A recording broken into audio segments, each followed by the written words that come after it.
Estamos en esta segunda clase, este segundo encuentro de nuestras clases bíblicas en el marco de la celebración del mes de la Biblia. Estamos en este mes de septiembre tan hermoso y hemos querido llegar a los corazones y a las mentes de las personas, de los hermanos, de los creyentes, para que podamos enamorarnos de la palabra de Dios, para que podamos establecer un principio en nuestra vida, y es que así como necesitamos comer carne, pollo, ensalada, ¿verdad? Así necesitamos alimentarnos de la palabra.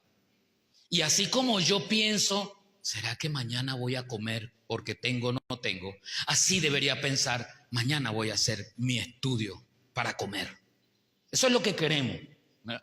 En medio de todo, vamos a continuar con nuestras clases bíblicas y en esta oportunidad nos toca desarrollar el tema acerca del proceso histórico de la Biblia.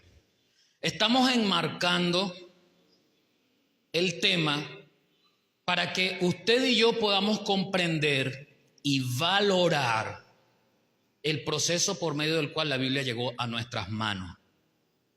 Porque eso es interesante, hermano, cuando nosotros valoramos las cosas. Hay un refrán que nos dice que lo que nosotros no valoramos, lo que nos llega gratis no lo valoramos. Yo soy malo en los ya usted sabe que yo soy malo con lo que no nos cuesta, hagámoslo fiesta. Nosotros no sabemos, y esta clase no será suficiente para comprender la magnitud que tuvo la entrega de hombres y mujeres a través de la historia para que nos llegara la Biblia a nuestra mano. Y tenerla de diferentes formas, así, impresa, o en un celular, en la computadora, en la tablet, ¿ve? De diferentes formatos. Así que hoy vamos a tratar de establecer, por supuesto, en una hora y tanto y en unos pocos días, no puedo darle todo en detalle, todo el proceso histórico. Se me quedó un libro que yo he leído varias veces, luego se lo muestro. Pero hay literatura que usted puede buscar y estudiar un poco más a profundidad. Sin embargo, le traigo un esquema de lo más importante, por lo menos de lo más resaltante, porque aunque todo es importante, hay algunas fechas, algunos nombres que resaltan un poco más que otros. Entonces, aquí vamos a ver lo que es, por un lado, el canon bíblico. El hermano Daniel la semana pasada preguntaba, ¿cómo? ¿Quién hizo para que quedaran esos 66 libros? Bueno, aquí vamos a ver un poco eso, cómo fue el canon bíblico y la traducción de la Biblia al castellano. ¿Por qué vamos a ver la traducción de la Biblia al castellano? Porque aquí no hablamos latín, aquí no hablamos inglés, aquí hablamos en castellano. Se nos interesa cómo nos llega la Biblia en nuestro idioma. Que eso también, cada país, dependiendo de su idioma, tiene una naturaleza distinta, un proceso distinto. Sin embargo, todos parten, todo idioma, toda traducción parte a través de un mismo principio, y es que la Biblia fue escrita en hebreo, arameo y griego. Y la situación política de Israel antes y después de Jesús tuvo mucho que ver los imperios que gobernaron esa tierra. Entonces, después de Nabucodonosor con el imperio babilónico, los asirios, todos esos imperios que vinieron después de él, formaron parte de lo que cuando los judíos empezaron a copiar de nuevo y a traducir del hebreo al arameo, lo hacían porque la mayoría de sus compatriotas ya no hablaban hebreo, o que habían pasado años y años subyugados en una nación extranjera y ya no hablaban su propio lenguaje, sino que hablaban el de esa otra nación. Entonces, por eso más de la mitad de la Biblia en el Antiguo Testamento se escribió en arameo. Pero luego viene el Imperio Romano, y aunque el latín era el idioma del Imperio Romano, el griego era el que permitía hacer las conexiones con con los pueblos circundantes, ¿verdad? Todo lo mercantil, todo eso. Entonces hubo la necesidad de los primeros, los judíos y los primeros cristianos, de que el Nuevo Testamento, los creyentes que empezaron a ser ganados por los apóstoles y eran gentiles y hablaban griego, leyeran las cartas apostólicas en griego. Entonces, después de allí, toda traducción parte de allí, de esas necesidades. Pero vamos a comenzar con el canon bíblico, lo que implica que el canon de la Biblia haya llegado como regla hasta hoy. En el canon bíblico nosotros encontramos una idea, y quiero comenzar con Isaías 48. El Señor dijo: sécase la hierba, marchítase la flor, mas la palabra del Dios nuestro permanece para siempre.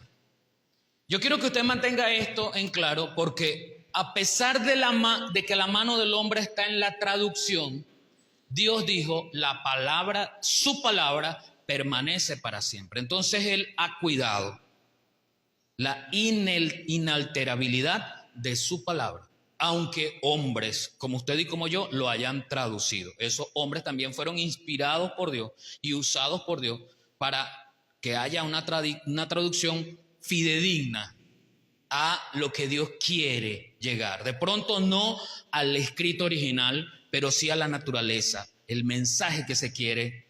Hay una diferencia cuando hablamos de la Biblia, de lo escrito. Hay una diferencia entre lo que es el logos y lo que es el rema. El logos es la palabra escrita.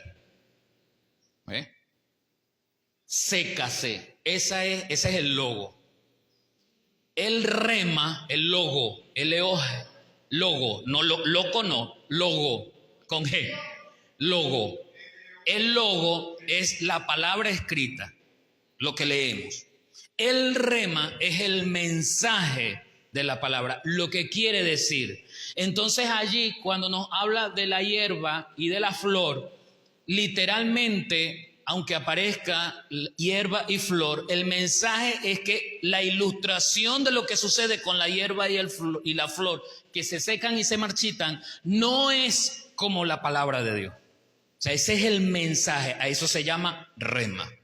El rema, que es el mensaje, en la traducción, Dios ha cuidado para que hombres y mujeres que trabajan en eso se mantengan fieles. Por supuesto, como en todas las cosas, no podemos decir que absolutamente todas las versiones y todos fueron inspirados. No. O fueron usados por Dios. No. Si hay grupos que han hecho de la Biblia un juego, ¿no? Y está la Biblia pro homosexuales, ¿verdad? Que cambian los conceptos. Y eso no quiere decir que eso haya sido inspirado por Dios. Solamente un alma que está orientada a una tendencia trata de utilizar la Biblia a conveniencia para que diga lo que yo quiero que diga y me favorezca según mi tendencia. Entonces tenga eso en cuenta, la palabra de Dios permanece para siempre. Ahora sí, en el canon, la Biblia, en los aspectos básicos, tiene un significado, y es que la naturaleza del griego es la palabra biblión, que significa literalmente los libros. Por eso se dice que la Biblia es un compendio de libros. En nuestro caso, la Biblia protestante tiene 66 libros, desde el Génesis hasta el Apocalipsis. Cada libro narra, cuenta una historia, un proceso, tiene una naturaleza distinta, independiente uno del otro, pero al mismo tiempo se correlacionan. El mensaje del libro de Génesis se correlaciona con el mensaje de Éxodo, Levítico, Número y Deuteronomio. El mensaje de los libros de los Salmos se relaciona mucho con el Mesías y de lo que iba a acontecer a partir de Mateo, Marcos, Lucas y Juan. Entonces, aunque son libros separados no solamente por los puntos geográficos, sino por años en la historia, son libros independientes, esos libros se correlacionan. Como esos libros se correlacionan, entonces a través de lo que vamos a ver más adelante del canon, se estableció para que fueran parte de lo que hoy nosotros, derivado del griego biblión, hoy nosotros conocemos como la Biblia. ¿Okay? Cuando hablamos de canon, estamos haciendo referencia a una palabra cuyo término es el griego canon, como aparece allí, que significa regla o vara de medir, lo que en la antigüedad utilizaban para medir las cosas.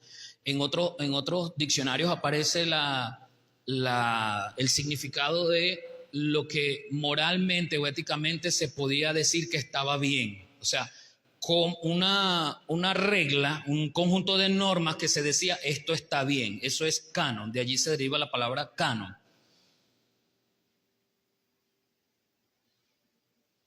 ¿Cómo llegó a nosotros los 39 libros del Antiguo Testamento? En el caso de la iglesia, el canon del Antiguo Testamento es muchísimo más sencillo en comparación con el Nuevo Testamento. ¿Por qué? Porque el Antiguo Testamento está dirigido exclusivamente a los judíos. Entonces ya el pueblo judío había aceptado en la iglesia del primer siglo, lo que nosotros conocemos como la iglesia primitiva, ya la iglesia del primer siglo, los judíos que venían de esa nación habían aceptado los 39 libros del Antiguo Testamento. Allí hay algunas diferencias que tenemos, ¿no?, en relación a lo que conocemos como los libros apócrifos. Pero primero son apenas 6 libros, aunque hay más libros que no son inspirados, pero que tienen un valor histórico real, ¿sí? Pero en su gran mayoría, la iglesia de ese primer siglo no tuvo problemas en aceptar lo que los judíos de la iglesia habían aceptado, los 39 libros del Antiguo Testamento. Más o menos para el año 250 después de Cristo, en un consenso casi universal, se aprobó el uso en las iglesias de esos 39 libros, desde el Génesis hasta Malaquías. La cuestión está en el Nuevo Testamento, o sea, ese es el punto de cómo fue, porque no fue cosa de un día, aunque el canon del Antiguo Testamento tampoco, pero en comparación uno con el otro, el del Antiguo Testamento fue más sencillo que el del Nuevo. Pasaron mucho más tiempo. Cuando la iglesia primitiva se reunía, contaba con algunos libros del Antiguo Testamento. Nosotros vemos, por ejemplo, cómo Jesús leía Isaías. Quiere decir que en la sinagoga donde él estaba tenían el rollo del libro de Isaías. Y así, cada iglesia, cada sinagoga donde se establecían los judíos, donde se establecía la iglesia del primer siglo, esas iglesias leían los rollos del Antiguo Testamento. Estamos hablando de la iglesia del primer siglo, donde los apóstoles apenas estaban enviando las primeras cartas. Entonces el Nuevo Testamento no existía. El Nuevo Testamento no tenía, era incipiente desde el punto de vista de que apenas estaban haciendo las cartas, se estaban enviando. ¿Cómo hacía la iglesia del primer siglo? Leían en el Antiguo Testamento y los apóstoles y lo que conocemos como patrística, es decir, los padres de la primera iglesia, los discípulos de los apóstoles, explicaban en relación a Cristo cómo se conectaba a Cristo con el Antiguo Testamento, con el mensaje de los profetas en el Antiguo Testamento. ¿Cómo fue el canon entonces del Nuevo Testamento?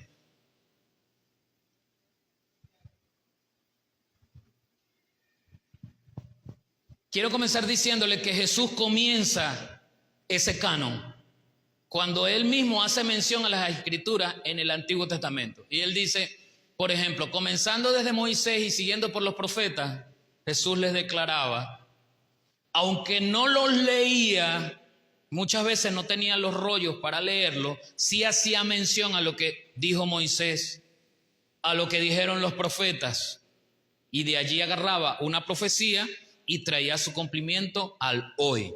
Esas primeras enseñanzas que le iban diciendo a la iglesia, el libro que iban a canonizar, porque tampoco fue una idea de que vamos a canonizar, no, sino qué libro vamos a utilizar como norma de vida. Esa es la idea de la iglesia primitiva. ¿Qué libro vamos a utilizar como norma de vida? Entonces, comienzan con Jesús porque él empezó a nombrar, pero sigue la lista. El canon del Nuevo Testamento fue un proceso complejo, se llevó mucho tiempo.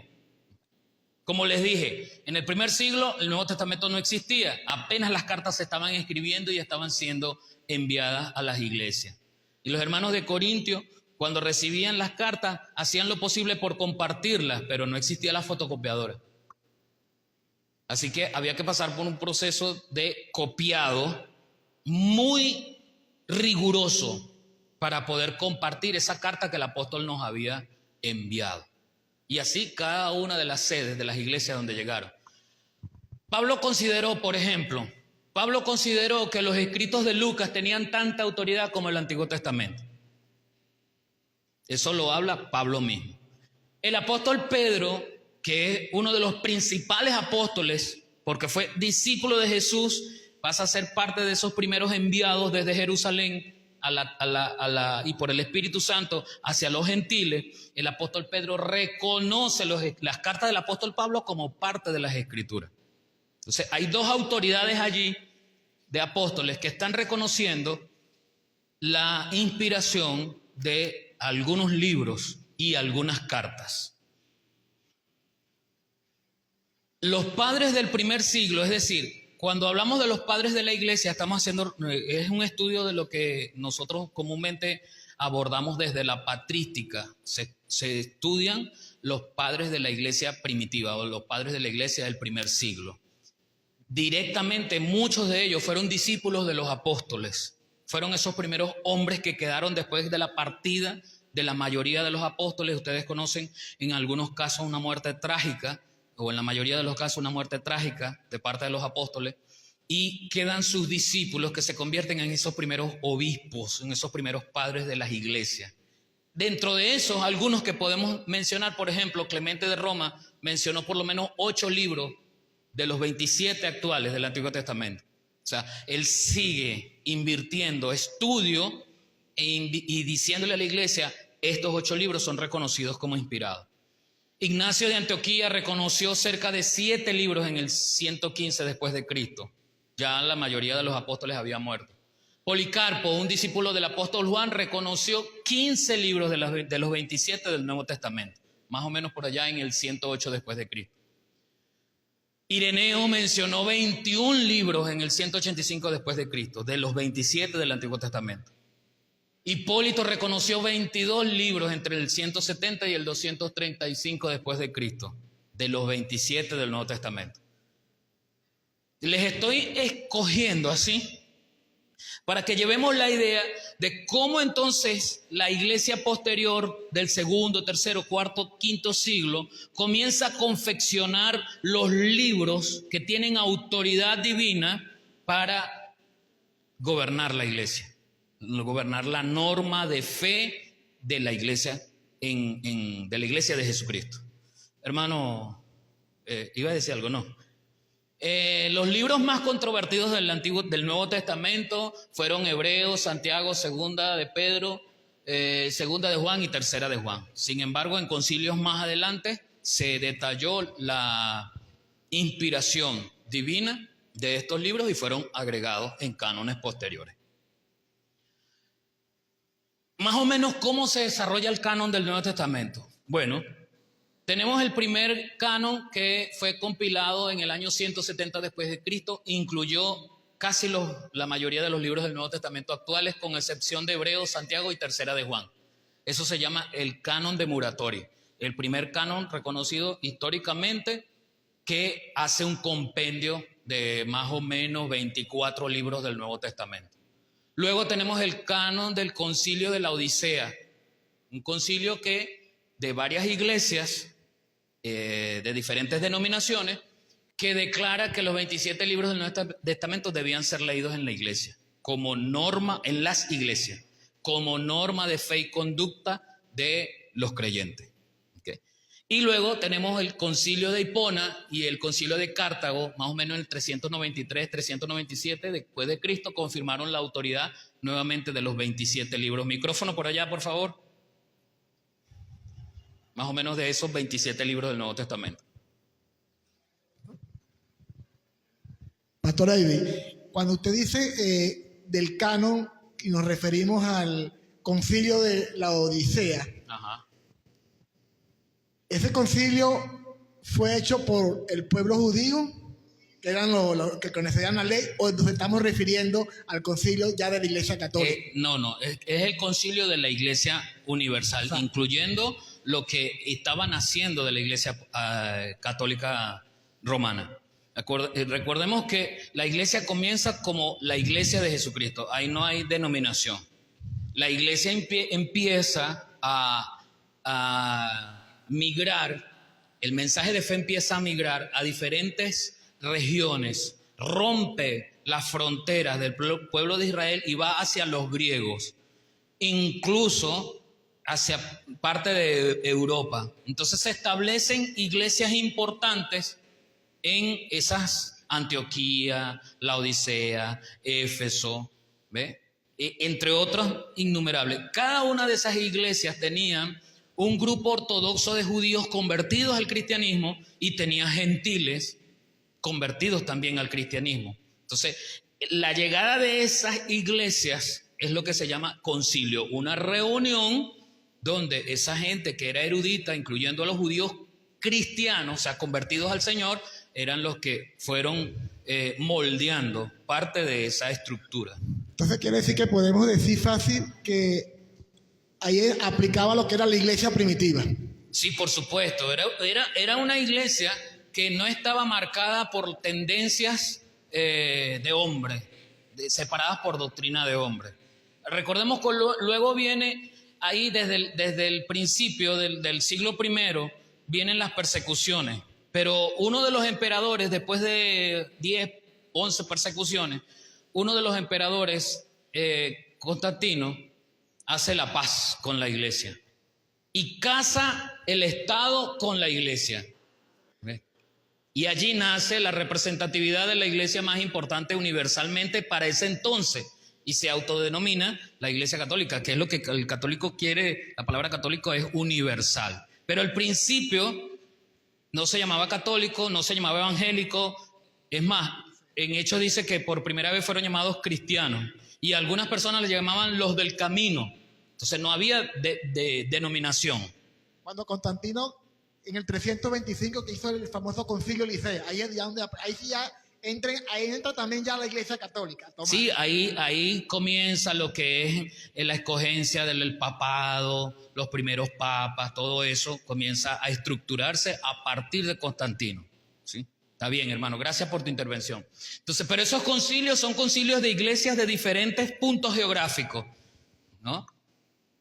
Que se preocuparon en armonizar la norma de fe. Porque, ¿qué estaban predicando los apóstoles? ¿Qué predicaron los discípulos de los apóstoles llamados los padres de la iglesia? ¿Y qué empezaron a predicar las siguientes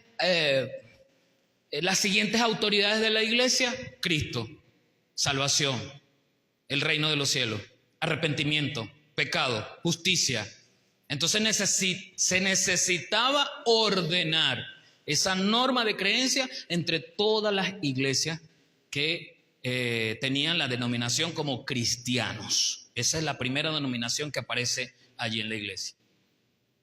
¿Qué se tomó en cuenta para que los libros, sobre todo el Nuevo Testamento, fueran canonizados? Esos concilios hicieron, entre las más importantes, 4 reglas que están aquí básicas, para que un libro fuese considerado como parte de las Escrituras, parte de la Biblia. ¿Cuáles fueron? La primera regla es que el autor debe ser un apóstol o debe haber tenido conexión con un apóstol. Es decir, debe haber escrito bajo el dictado, bajo la inspiración, no solo del Espíritu Santo, sino de un apóstol reconocido. Caso, por ejemplo, de Lucas, que era griego, no era judío, era médico, no fue discípulo del Señor, era discípulo del apóstol. ¿Ve? Entonces, él escribe Lucas y escribe Hechos. El segundo es que el libro debe haber sido aceptado por el cuerpo de Cristo como norma de fe y conducta. El tercer requisito es que el libro debe tener consistencia con las enseñanzas ortodoxas. ¿Por qué ortodoxas? Porque la iglesia nace en el primer siglo. Lo ortodoxo no necesariamente es malo. Lo ortodoxo no necesariamente está fuera de moda. como nos quieren vender esa palabra. No, es que ustedes son ortodoxos. Hay que actualizarse, hay que actualizar la Biblia, hay que actualizar al creyente. No.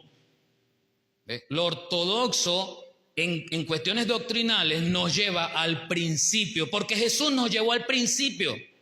Cuando Jesús está con sus discípulos y le dicen, Señor, Moisés le permite al pueblo meter carta de divorcio a las esposas, divorciarse. Eso estaba legalizado. Eso en la jurisprudencia de los judíos en ese entonces aparecía. Sí se puede legalmente. ¿A qué apela el Señor? Al ortodoxo, y le dice a ellos, sí, Moisés lo permitió. Pero al principio no fue así. ¿Ve? Entonces Jesús acude a lo ortodoxo. ¿Por qué ese requisito es así? Y aquí hago énfasis, porque no habrá quien diga, ve, ahí está. Esa es la manipulación de la palabra. Si lo que quieren es que se diga lo que ellos quieren. No, no. Es que ese libro debe estar apegado a lo que Jesús enseñó, a lo que Jesús quería, porque Él trajo la palabra de Dios. Acuérdese, Juan 1 y 2. En el principio era el verbo, y el verbo era Dios, y el verbo era con Dios. ¿Ve? ¿Y cuál fue la tarea de ese verbo? Hacerse carne. ¿Ve? Hacerse carne. Y traer esa palabra, convertirla en rema en nosotros, en un mensaje que transformara nuestra vida. Entonces, ¿qué dijeron los intelectuales, los hermanos del primer siglo? El libro debe tener consistencia con esa doctrina ortodoxa que Jesús enseñó. Y en cuarto lugar, el libro debe mostrar evidencias de altos valores morales espirituales donde se refleje la obra del Espíritu Santo. Estamos hablando del Nuevo Testamento, de los libros del Nuevo Testamento.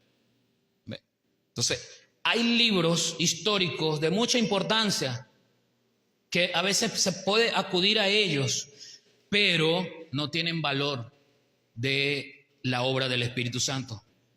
¿Ve? A ver, allá, micrófono por allá, ¿me vas a preguntar algo? La primera, la segunda, la tercera, la cuarta. La tercera, el libro debe contener consistencia de doctrina y enseñanza ortodoxa. ¿Sí?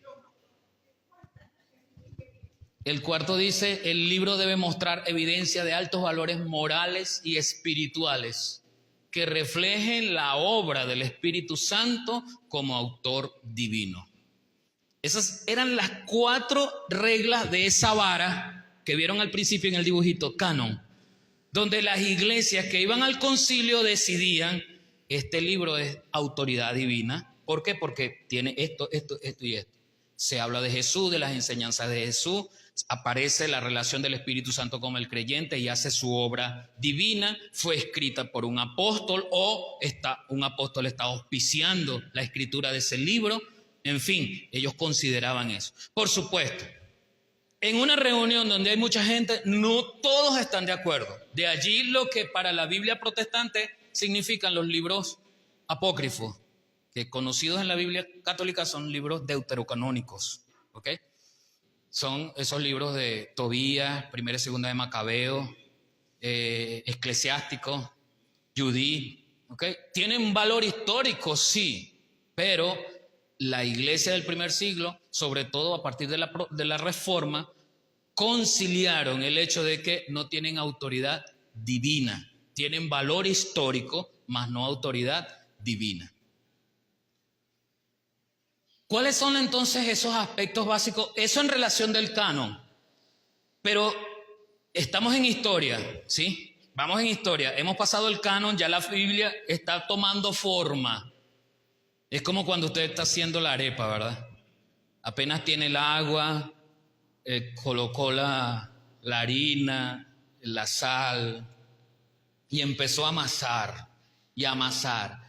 Ese amasar fue ese proceso de canon que les hablé históricamente, y ahí les traje un pedacito, porque no puedo pasar una clase de historia aquí en 1 hora, hora y media, porque nos va a quedar mucho contenido por fuera.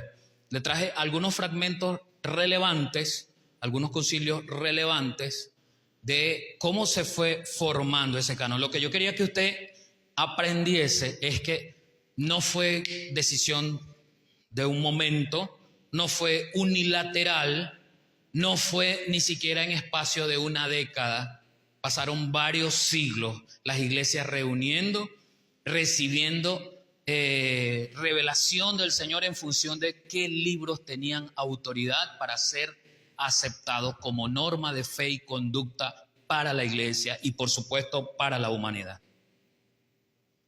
De allí decimos, una vez que la iglesia está formada, que la Biblia está formada, ya se saben los 66 libros de ese canon, tanto del Antiguo como del Nuevo Testamento, entonces allí viene la necesidad de que esas cartas y esos libros lleguen a todas las iglesias más allá de las fronteras del idioma.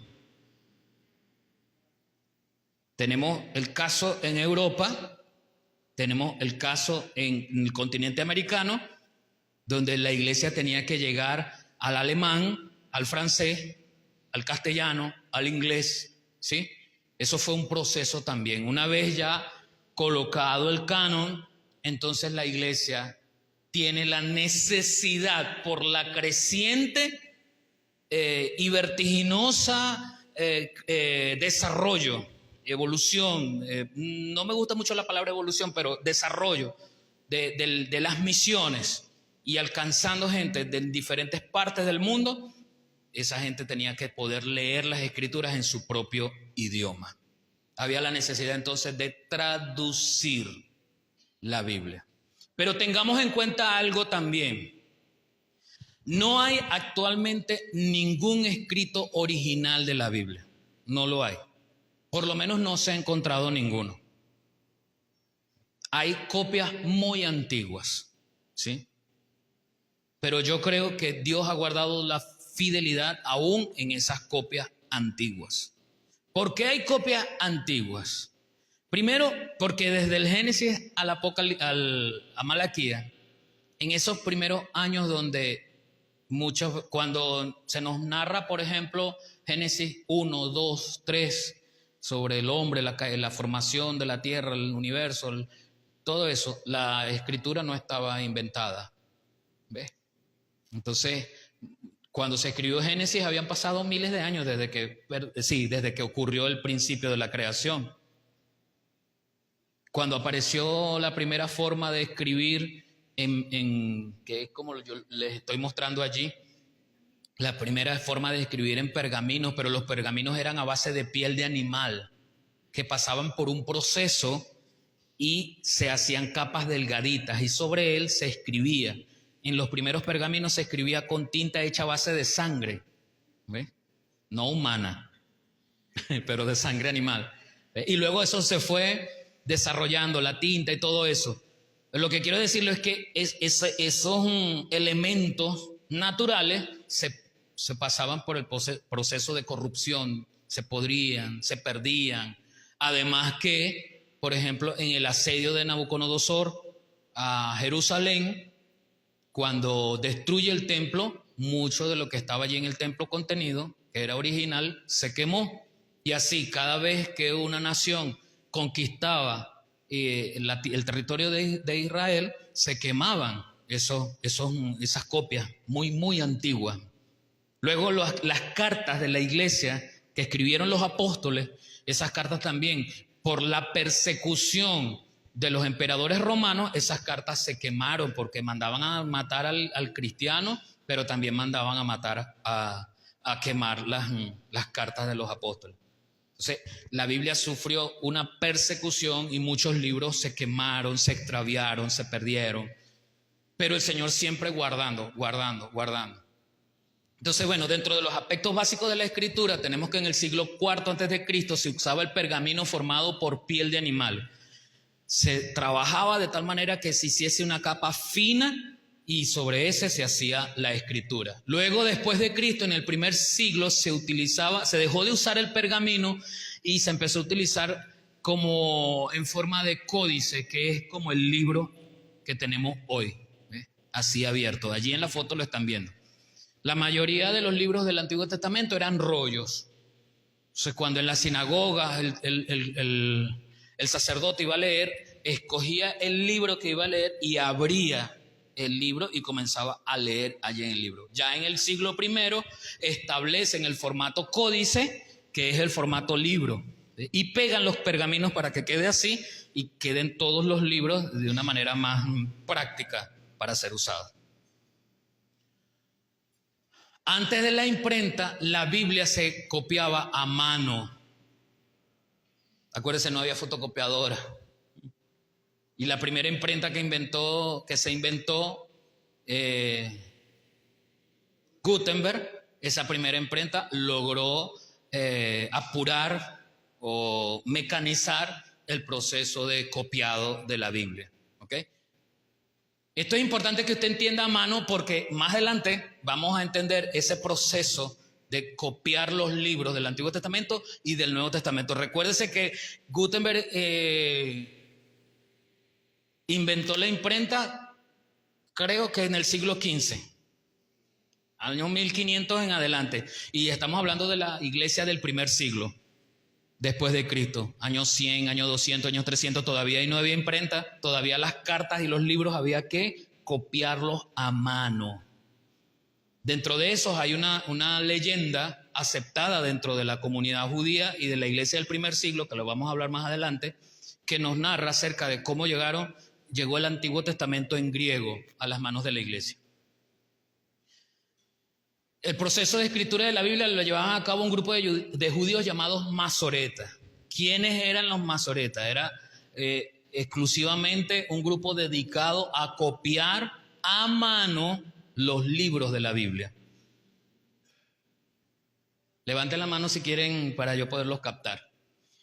Estos masoretas desarrollaron un riguroso proceso de fidelidad para la copia de los libros de la Biblia, que consistía en que antes de comenzar la copia contaban el número de palabras que tenía el libro. ¿Ve? De modo que cuando ellos terminaran de copiar el libro, al contar las palabras del nuevo libro me tenía que dar exactamente igual el número de palabras del anterior. Eso entre otras técnicas que se usaron. Normalmente las copias se hacían en grupos, cada uno particularmente individual, pero en grupos al mismo tiempo. Al terminar se comparaba la forma, porque no estaban traduciendo, ojo, estaban copiando. Una cosa es traducir, otra cosa es copiar.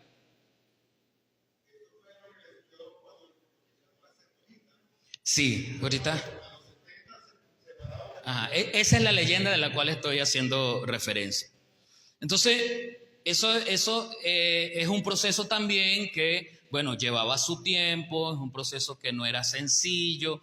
Y usted dirá, ¿por qué el pastor nos está hablando de esto?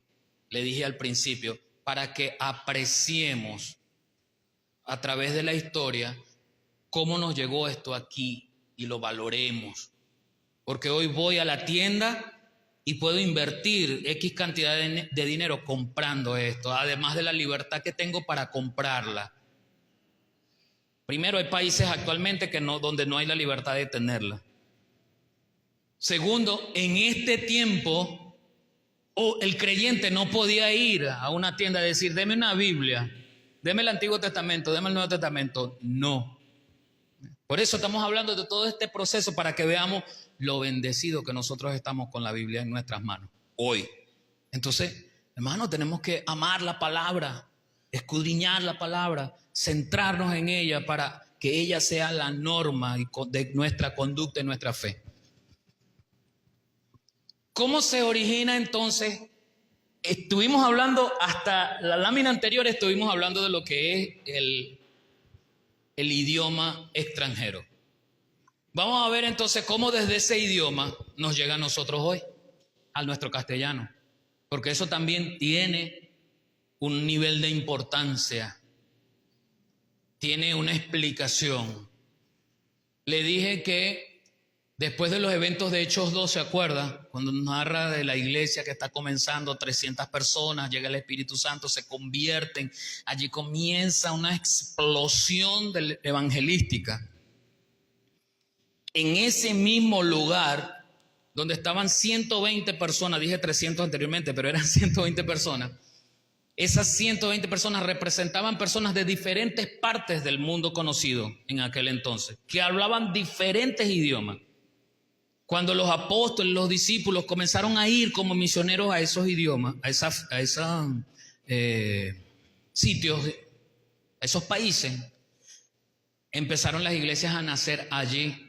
Era necesario que las iglesias tuviesen las cartas leídas en sus propios idiomas, sobre todo al pasar los siglos, cuando los imperios empezaron a caer y empezaron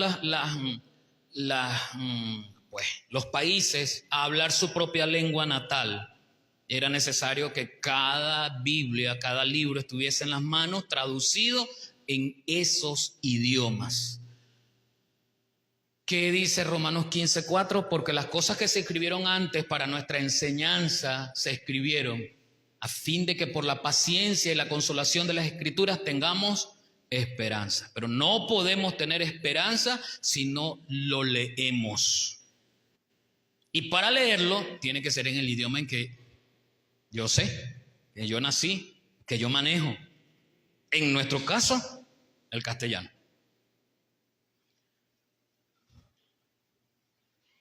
Rápidamente le voy a hablar de lo que son las versiones en español, porque hay diferentes versiones y nosotros nos casamos con una sola, con la versión romántica del español, la versión de, ¿cómo es que se llama el autor de Miguel de Cervantes? Esa versión española de vosotros sois la luz del mundo. Cuando leemos una versión de la Biblia que no tiene ese acento español, nos parece así como que repugna, ¿no? Esa versión como que no es, esa no es palabra de Dios. Y es que acaso usted ve a Jesús hablándole allá a los discípulos, vosotros sois la luz del mundo. No, Jesús no lo dijo así. Primero, si habló en griego, se lo dijo con otra entonación, con otra tonalidad y en griego. Pero la Biblia más conocida, la versión romántica de la Escritura, es la versión de Miguel de Cervantes, una versión que es como, ¿cómo se llama aquella novela de los dos muchachos que se enamoraron Romeo y Julieta? Es una versión así, parecida a Romeo y Julieta. Muy bonita, ¿no? Muy inspiradora. ¿Ah? La palabra versión proviene del latín vertere, que significa traducción, una de las formas de verlo. También hace referencia al modo que cada uno tiene de referir un mismo suceso. Estoy traduciendo algo, pero lo debo traducir en un idioma distinto. Y ojo, hermano, las iglesias comenzaron a traducir, las organizaciones comenzaron a traducir idiomas que ya no se hablaban. Y tenían que, como les dije al principio, traducir contextos históricos, sociales, religiosos, que muchas veces eran desconocidos. Ser un traductor no es fácil. No basta solamente con conocer el idioma que voy a traducir, ni el idioma de origen desde el cual voy a traducir.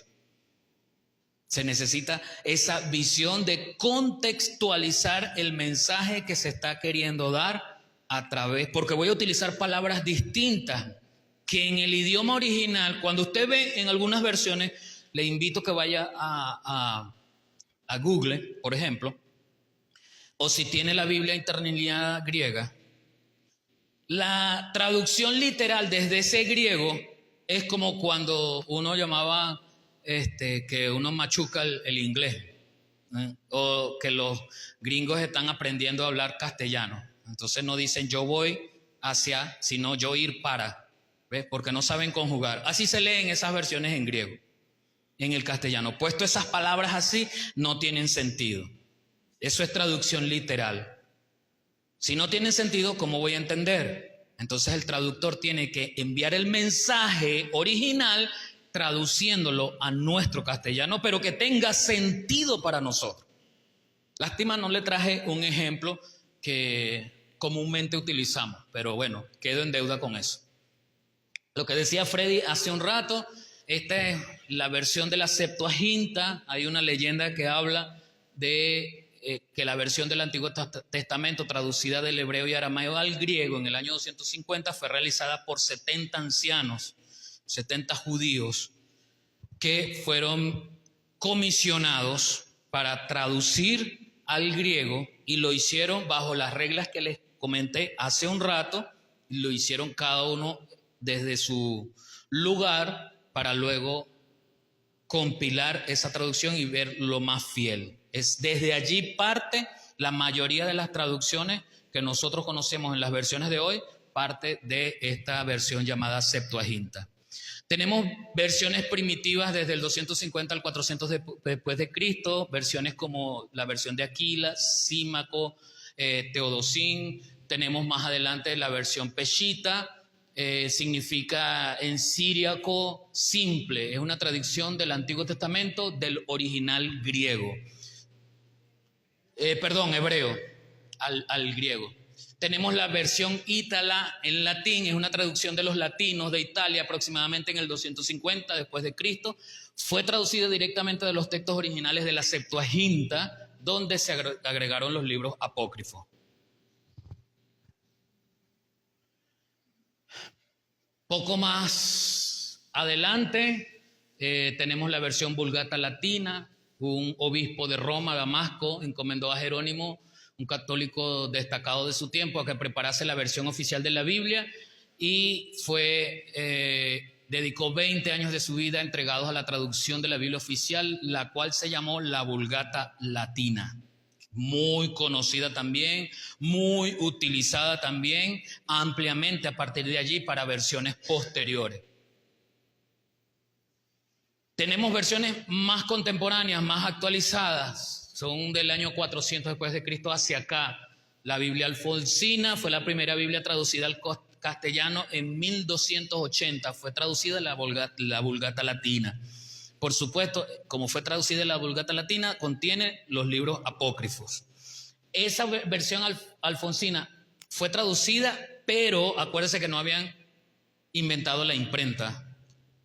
Entonces fue traducida, copiada a mano. Tenemos la versión Duque del Alba, se tradujo al castellano en 1430. El Antiguo Testamento se tradujo directamente del hebreo y el arameo al castellano sin pasar por el griego ni por el latín. La Biblia de Alfonso V y de Aragón, entre 1416 y 1458, es una Biblia traducida del Antiguo Testamento al castellano desde el hebreo y el latín, sin pasar por el griego. Tenemos la Biblia latina de Gutenberg, ya es la primera Biblia impresa, ¿sí? Ya así como lo conocemos hoy, un poco más rudimentario, pero más o menos así. En 1456 es la primera Biblia impresa. Epístolas y Evangelios se llama otra versión, es la primera edición impresa de las cartas apostólicas en el castellano en 1484. La Biblia de Ferrara se tradujo del Antiguo Testamento del hebreo al castellano directamente en 1553 por los judíos Abraham Usky y John Tom Abías. La Biblia del oso, que allí es donde nosotros en especial conmemoramos la importancia de la Biblia. Es la primera Biblia traducida al castellano e impresa totalmente desde el Génesis hasta el Apocalipsis. En 1569 se termina la primera traducción completa, directa y literal del hebreo a arameo y griego al castellano. Contiene todos los libros de la Vulgata latina por Casidoro de Reina. Esa fue llamada la Biblia del oso porque en la carátula aparecía un oso con un panal de miel. Fue traducido por Casidoro de Reina. Luego tenemos lo que es llamada también la Biblia del cántaro en 1602. Es una revisión de aquella Biblia del oso, pero esa revisión la hace Cipriano de Valera. Esa revisión tiene ordenado todos los libros deuterocanónicos reacomodados en la versión de los apócrifos. O sea, los saca del orden que aparece desde Génesis hasta Apocalipsis y los coloca como un adendum o como un anexo, pues. Y, por supuesto, de esa traducción de Cipriano y de la Biblia del Oso y de la Biblia del Cántaro, viene lo que es la revisión de la Biblia Reina Valera. Ambos traductores, en 1865, la Sociedad Bíblica Americana financió un trabajo de revisión. En 1907, la Sociedad Bíblica Americana y la Sociedad Bíblica Británica integraron un comité para hacer la revisión Reina Valera, lo que daría como resultado la revisión Reina Valera 1909. Que de allí parte esa revisión romántica y más usada por la Iglesia protestante. Luego tenemos una versión que, bueno, ha destacado hasta el día de hoy, la misma versión Reina Valera, pero 1960, precisamente en esa década. Dice, años más tarde, la Sociedad Bíblica Americana reunió un grupo de biblistas e hicieron una revisión de esa Reina Valera 1909 y se conoce actualmente como la Reina Valera 1960. Allí está un poco del origen y desarrollo de lo que es la versión castellana. Yo no sé si lo pueden apreciar completo, pero bueno, este material se los puedo hacer llegar por WhatsApp o por correo, los que quieran.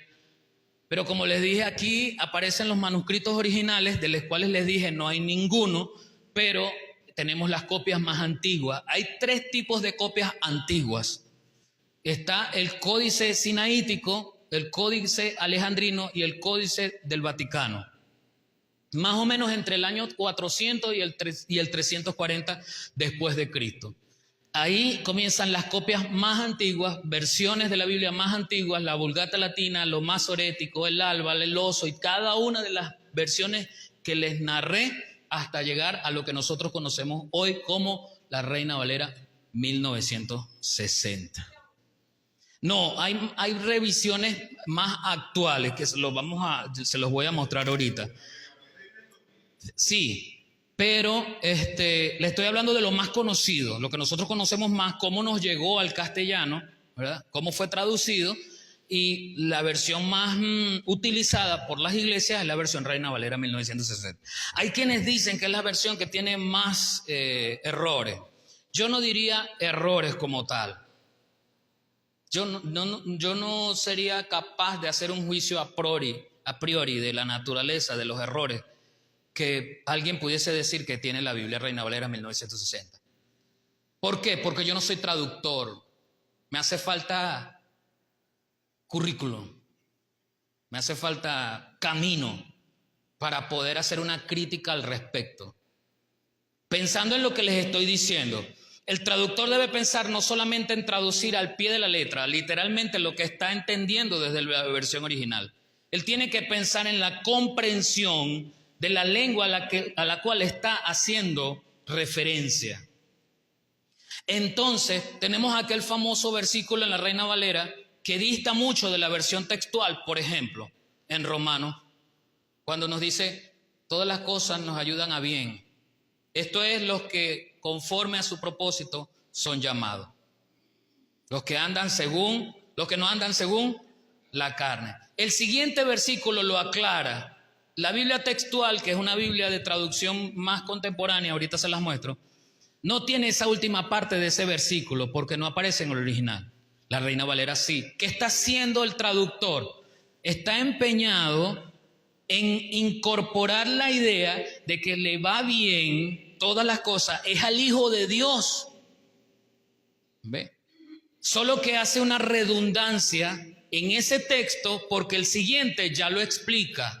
El hecho de que tenga una redundancia no quiere decir que sea errónea. Por eso les digo, me hace falta mucho currículum, me hace falta mucho de traductor, y como no soy traductor no puedo decir, esa es la Biblia más errónea. No, ya va un momentico. Sí, todas las versiones tienen sus debilidades, por eso cuando hacemos un estudio es bueno tener varias versiones. ¿Ves?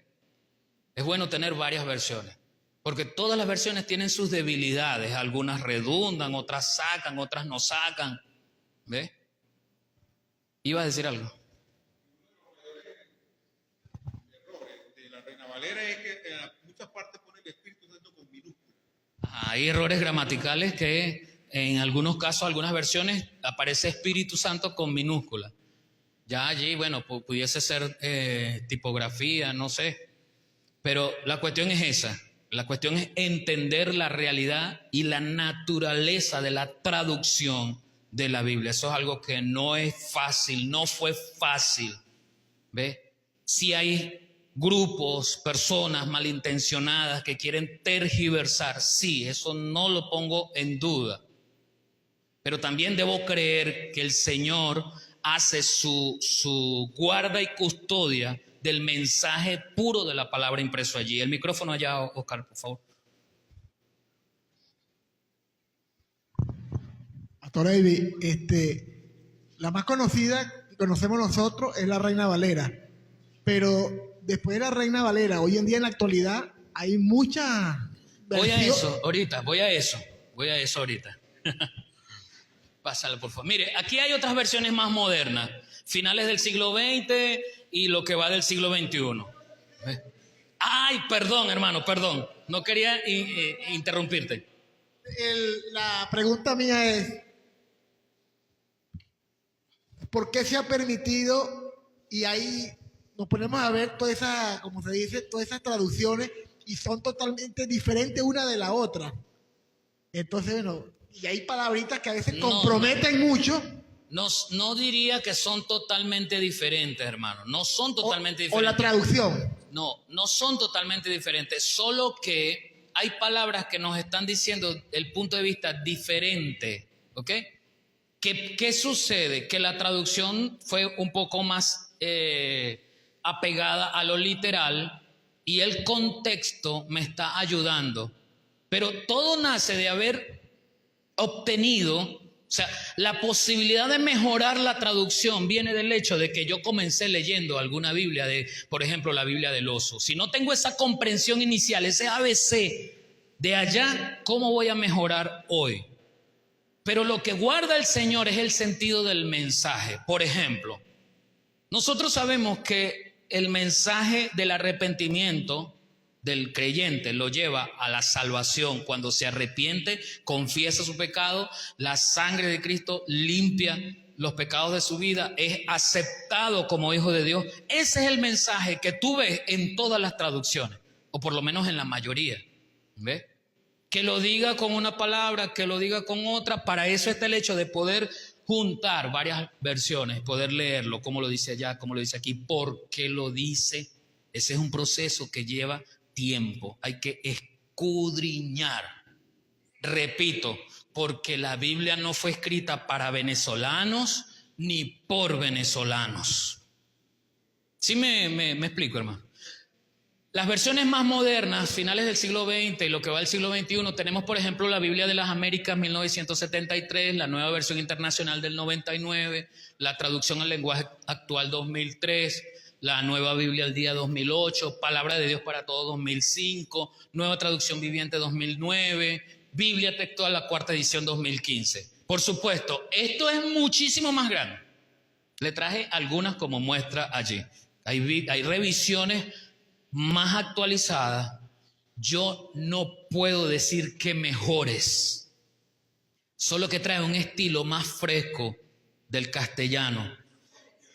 Para algunos quizás más comprensibles, para otros con un reto, porque es un reto para alguien que, por ejemplo, la iglesia del siglo XIX, comenzando, que nació con la versión Reina Valera 1909, cuando sale la revisión 1960, o sea, hay un choque allí, pero este versículo me lo aprendí, fue así. Es el mismo choque que tiene usted cuando busca Juan 3:16 en la versión Reina Valera, que nos los hemos aprendido todos según la versión Reina Valera. ¿Cómo dice Juan 3:16? Porque de tal manera amó Dios al mundo.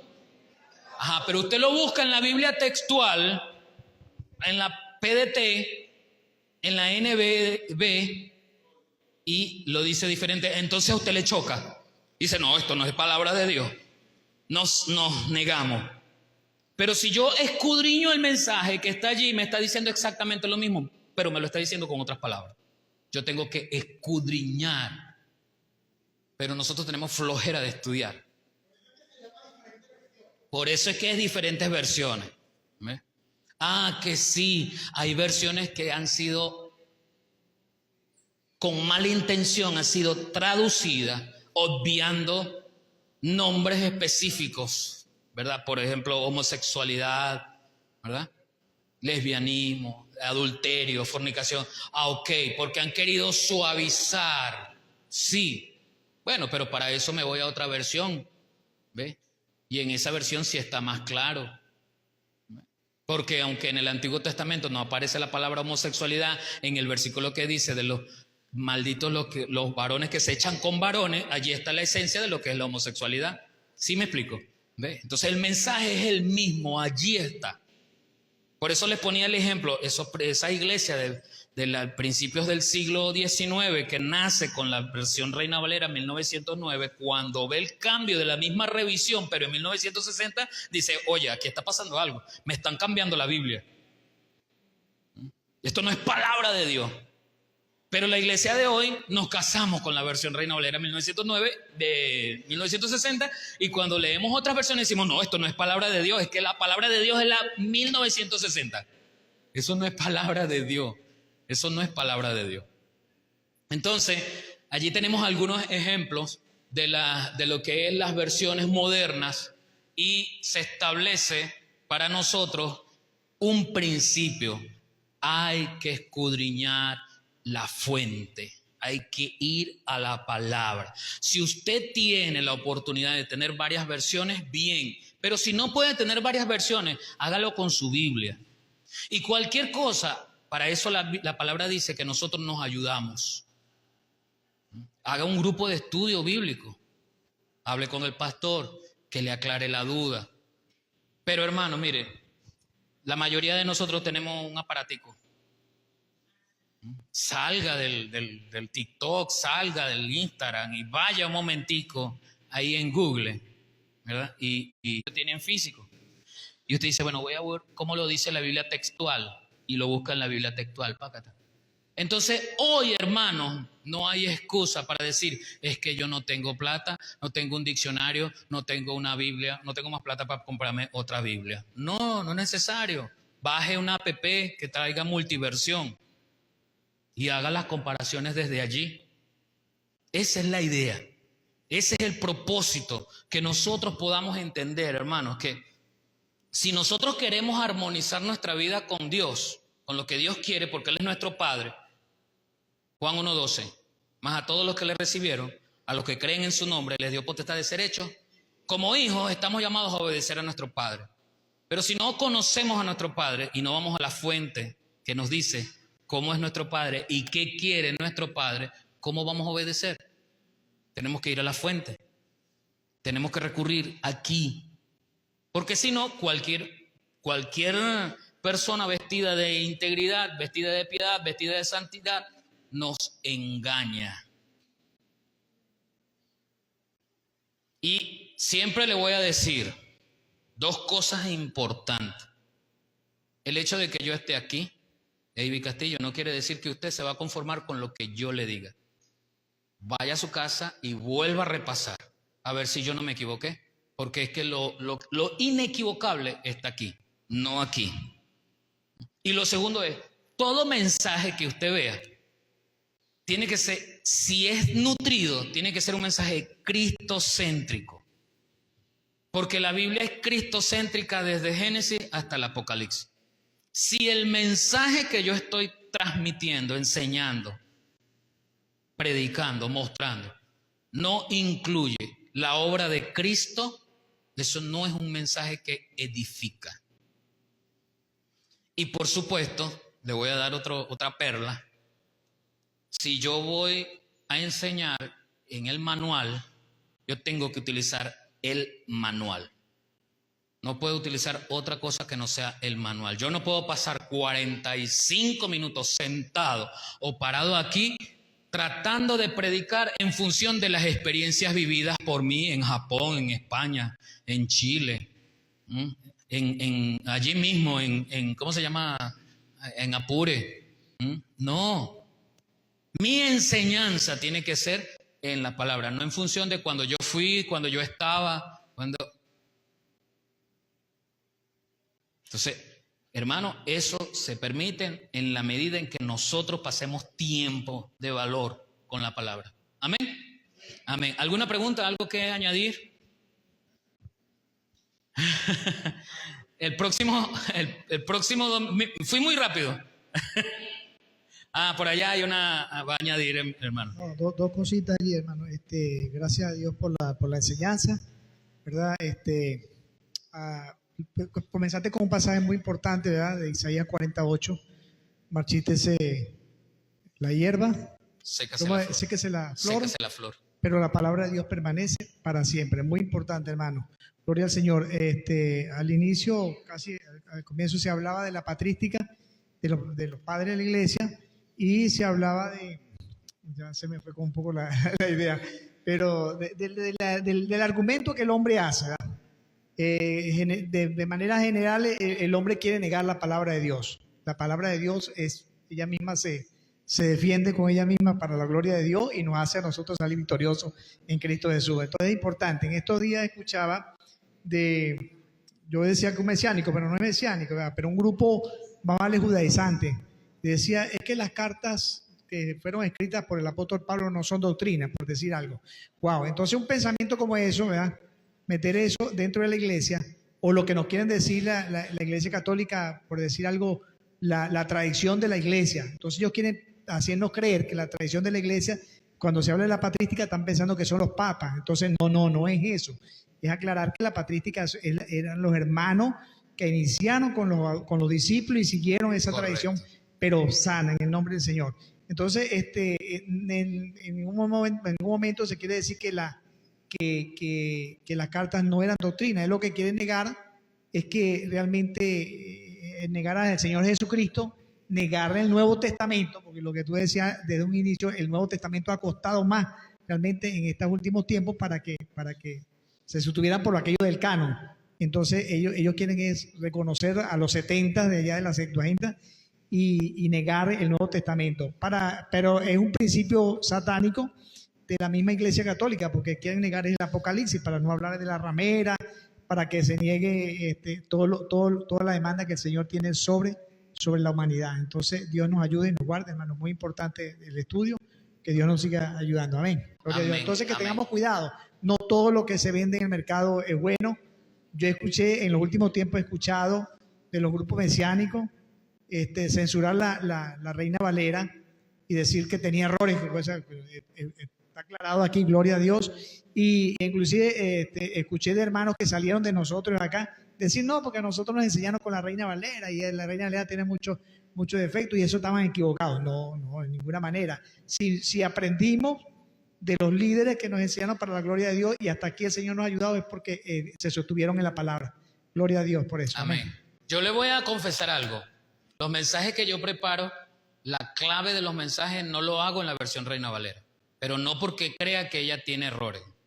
Es porque quiero expandir el hecho de hablar desde otra perspectiva en un contexto muy conocido de la Reina Valera y sin embargo traigo los versículos de la Reina Valera muy conocidos. Queremos enseñar a desromantizar el hecho de que la Reina Valera es la pura verdad, pero tampoco podemos llegar a decir que es la que está más llena de errores. Otra cosa, lo que decía el pastor José Luis, el apóstol Pablo hace referencia a que quieren invalidar la ley del Señor con las tradiciones de hombres. Eso ya está escrito. Y el Señor mismo nos enseña, el que cree en mí, como dice la Escritura. Entonces, para creer en Cristo a través de su obra expiatoria, yo no necesito que alguien humanamente particular me indique qué hacer. Yo necesito ir a la fuente y la fuente me dice cómo creer en Cristo. Es la fuente la que me dice cómo creer en Cristo. No es un pastor, no es el apóstol, no es el papa. Es la fuente. Porque la semana pasada hablamos de que ella es la máxima autoridad. Yo aquí en la iglesia no tengo autoridad sobre usted. Porque yo no soy la máxima autoridad es la palabra. Entonces yo no tengo que hablarle a usted de mi experiencia, yo no tengo que mandar a usted a que usted haga o no haga. Yo le tengo que enseñar, busque ahí en la Biblia que usted tiene, ¿verdad? Y ve a ver si eso es correcto, si le conviene, si no le conviene, y le guío por los versículos que le van a decir, por ejemplo, todas las cosas me son lícitas, pero no todas me convienen. Entonces usted verá a ver si le conviene frente a lo que está estudiando allí. Pero a la final, la fuente desde donde se origina todo es la palabra, más ninguna otra cosa. Ahí no hay hombre, no hay ser humano sobre la tierra que tenga la autoridad que tiene la palabra de Dios. Amén. Bueno, gracias por su asistencia, gracias por haber estado aquí. Les esperamos el próximo lunes, vamos a hablar del Antiguo y del Nuevo Testamento, lo que significan esos dos elementos y cómo nos incorporamos a ese estudio en el Antiguo, conciliándolo con las enseñanzas en el Nuevo Testamento. Póngase sobre sus pies. Vamos a orar por el Señor. Amén. Padre, en esta hora, Señor, te alabamos por tu misericordia y te damos las gracias porque tú eres bueno, tú eres fiel, tú nos enseñas, nos animas a seguir adelante. Gracias, mi Dios bendito, porque hasta aquí nos has ayudado. Enséñanos, Señor, ayúdanos a valorar tu palabra. Que sea esta tu palabra, Señor, la fuente que nutre, que alimenta nuestro ser. Que sea esta tu palabra la que nos lleve a tener una norma, una conducta de vida conforme a lo que tú quieres. Anímanos, ayúdanos a deleitarnos, como dice el salmista, a deleitarnos en tu palabra, meditando en ella de día y de noche. Gracias, Señor, por este tiempo. Ahora, Señor, que nos retiramos, llévanos a nuestros hogares en paz y en bendición. En el nombre de Cristo Jesús, nuestro Salvador. Amén y amén. Dios les guarde, amados. Dios les continúe bendiciendo.